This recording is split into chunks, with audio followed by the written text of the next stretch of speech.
Listen, my beautiful sisters. I don't want you to have any anxieties or be discouraged about finding the right guy to be, like your Prince Charming or anything like that. You have the power to determine your love destiny, okay? You just have to choose wisely, all right? Women who eventually want a financially stable and secure life don't have the luxury to choose poorly in the romantic marketplace. And this is especially true for black women. Although black women in both the USA and in Canada are completing more university degrees and acquiring the skills needed to thrive in the information economy of the 21st century, sisters on both sides of the border are still overlooking the men who are on their educational and economic level. And these are the very men that can actually provide the intellectual and financial leadership necessary for a wife and family. And don't worry, we're going to talk about who those men actually are. And it may actually surprise you, to be honest. I mean, black women choosing wisely is a life-altering decision. You cannot view this as just something fly by night. This is a life-altering decision. I mean, your quality of life and the quality of your children's lives depends on how well you choose a mate.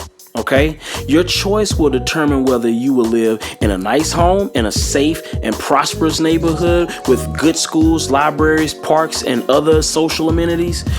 And your choice will also determine whether you'll be a stay-at-home wife or mom and have the time to truly nurture and cultivate your children the way that they're supposed to. And, you want to be able to cultivate the academic excellence, the discipline, and make beautiful memories with your children and your hubby, and make sure you support him to handle his business so he can provide well for the family. Okay, this is vital. Okay, so the way this is going to have to work is kind of like a triage system, okay? So a lot of sisters may say, okay, what's a triage? A triage is the sorting of and the allocation of treatment to patients and especially battle and disaster victims according to a system of priorities designed to maximize the number of survivors. And in a catastrophe, and some people may consider the maiden market for black women a real catastrophe, you got to discern who will make it through. I mean, what the triage doctors basically do is on the battlefield, they'll check the soldiers that are wounded and determine whether or not they'll survive if they got medical treatment. I mean, soldiers with mild to moderate wounds are pretty much patched up because they can heal quickly and fight on for another day. Therefore, intact and viable, and they make it through. Soldiers with the major but treatable wounds are given the intensive care so they can heal. Okay, they may have severe wounds, but all their organs and other faculties are working, so they can pretty much survive, but it'll take a little longer.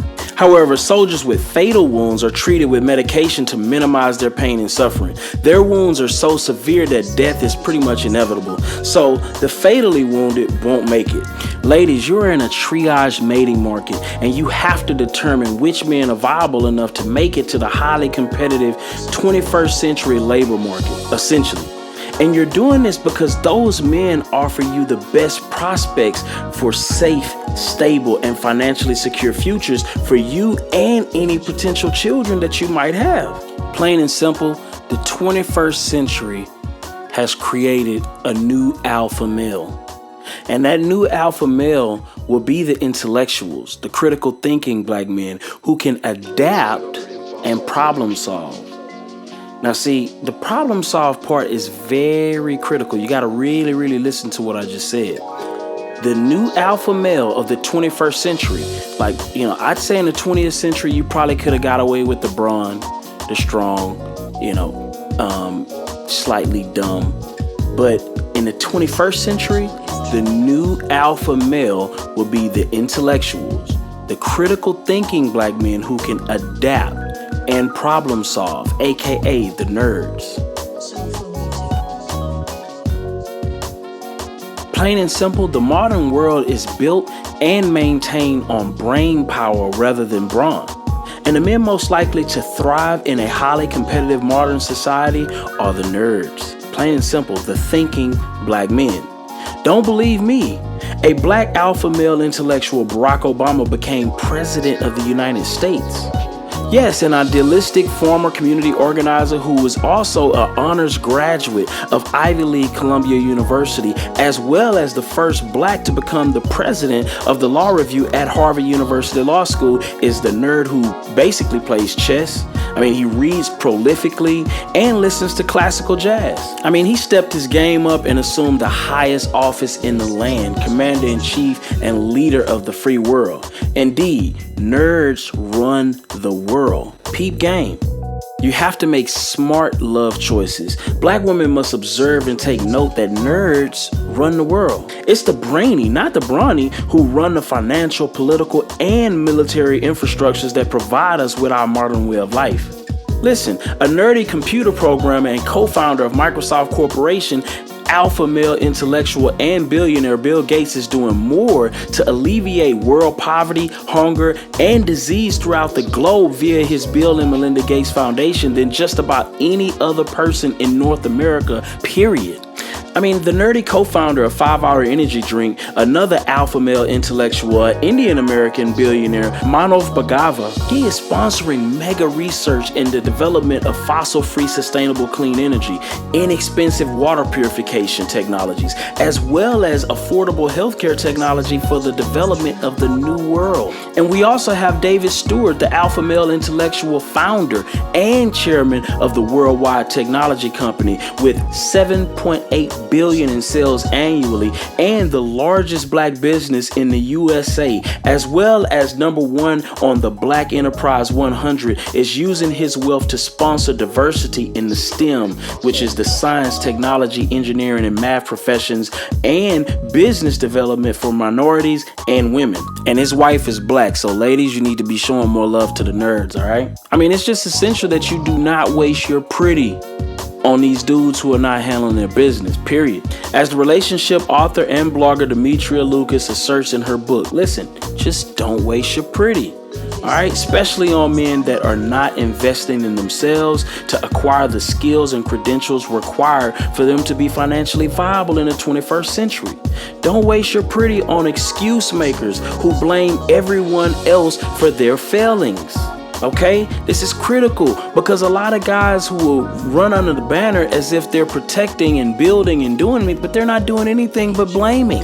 Those are not alpha male intellectuals, because at the end of the day, the key to being an alpha male intellectual is problem solving. If you can't problem solve, then you're not it. Okay, so don't get confused. Guys who blame too much are typically not great problem solvers, and that is the key to any alpha male intellectual nerd. Also, ladies, don't waste your time on the petty criminals. I know this is obvious, but don't waste your time on the petty criminals, the felons, the addicts, the chronically unemployed or underemployed, or the Desmond Hatchets of the world with the 31 children and 17 different baby mamas. That's the obvious, but it's still happening, so I have to say it.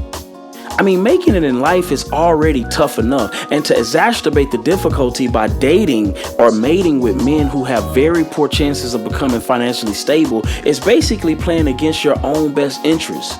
No matter how much you do, you usually still end up losing, okay? So who should smart women choose to date in the mating market?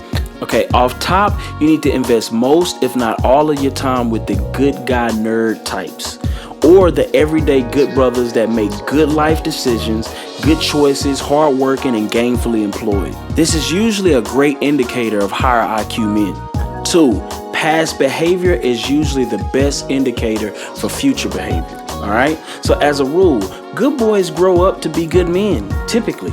So boys that took their academic studies seriously in reading, math, science, and computers and built a solid educational foundation from elementary school all the way up to high school have a good chance of doing well in their pre-med, engineering, graduate in business or law once they get to college, okay?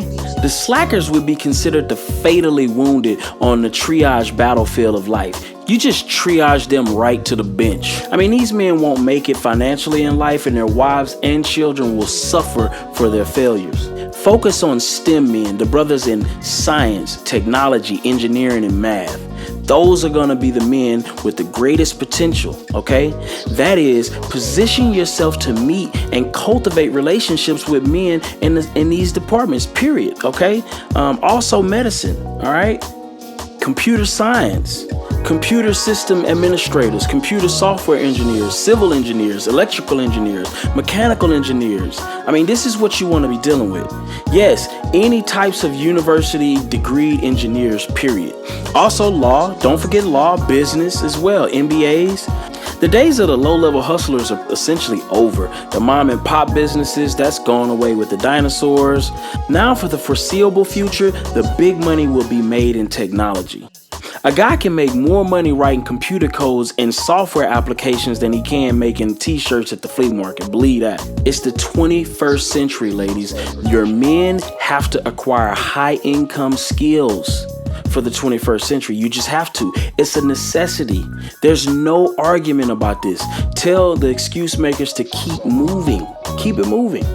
Your 20s is your defining decade. Do not get caught up in this, I want to wait till I'm 30 and I want to, no, you don't have time to wait.